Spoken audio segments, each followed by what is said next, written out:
Bonjour, bienvenue dans Bulle en stock, émission de Télé Atlantique spécialement consacrée à la bande dessinée sur le web. Que vous soyez amateur de policiers, de science-fiction, de gags désopilants ou de voyages, restez bien avec nous, vous êtes à la bonne adresse. Voici donc, à l'aide des éditeurs qui nous ont donné leur confiance, la sélection de bandes dessinées que je vous ai préparées. Ars Magna, Bruxelles 1944. L'historien Philippe Catoire et ses amis résistants sont engagés dans un jeu de piste infernal en lutte contre les nazis. Ils sont tous à la recherche d'un étrange objet, surnommé le Phénix, caché dans les entrailles de la ville par une très ancienne loge secrète au moyen de nombreuses énigmes codées. Bug Danny l'intégrale, tome 9. Un volume largement dominé par les aventures aérospatiales de Bug Danny. Curiosity Shop. Conclusion d'une série initiatique, fascinante et magique. L'Espagne en 1915.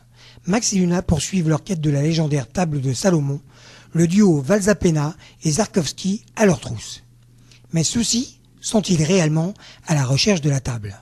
En effet, le premier, captivé par la jeune Max, semble plutôt considérer cette traque comme un jeu, tandis que le second espère secrètement retrouver son ancienne associée, Luna, celle qui lui a tout appris.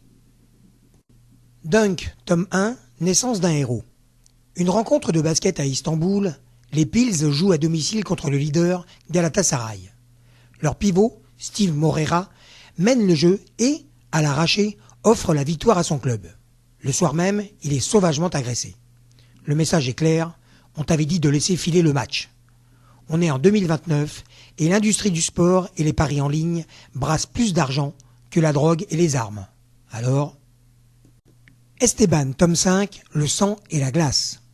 Emprisonné avec l'équipage du Léviathan dans la prison du bout du monde, à Ushuaia, Esteban parvient à faire évader ses compagnons.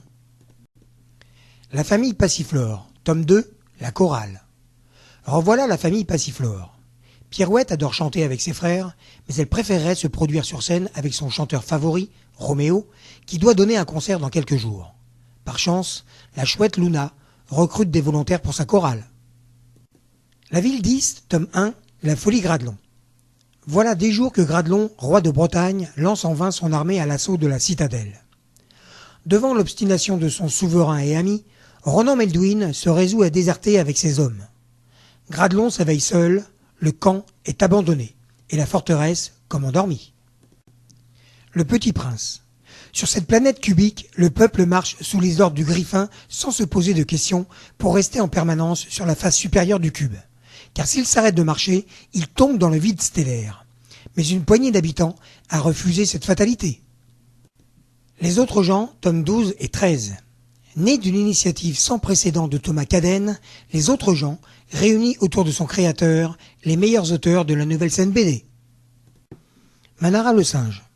Un jour, les essences pures de la terre, la vigueur de la lumière, les délicieux arômes du ciel fécondèrent par magie un rocher.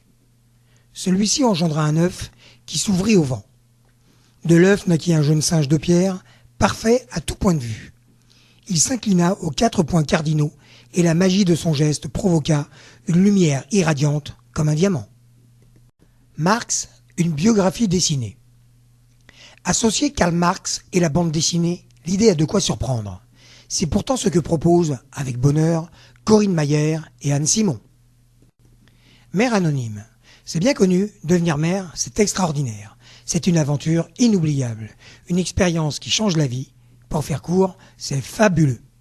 Du moins, c'est ce qu'affirment les bonnes copines, les magazines féminins et les grands-mères dans le métro. Du flan. Parce que être mère, on le dit, c'est tout, sauf simple. Murena, tome 9, les épines. Rome, juillet 64.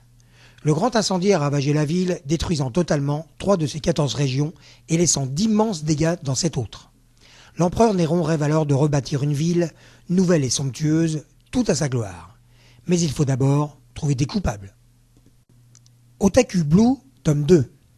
Azami, une jeune japonaise qui réalise une thèse sur les otaku, parvient enfin à obtenir un rendez-vous avec Buntaro, une légende vivante dans ce milieu.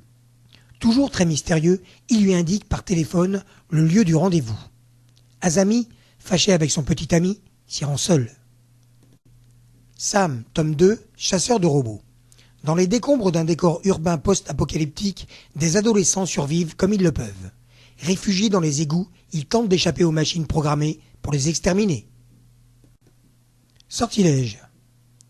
On retrouve ici Maldoror en fâcheuse posture et Blanche, pas si blanche colombe qu'on le croyait, muée en impitoyable guerrière style Jeanne d'Arc, puis, la défaite venue, en Robine des Bois, prompte aux embuscades.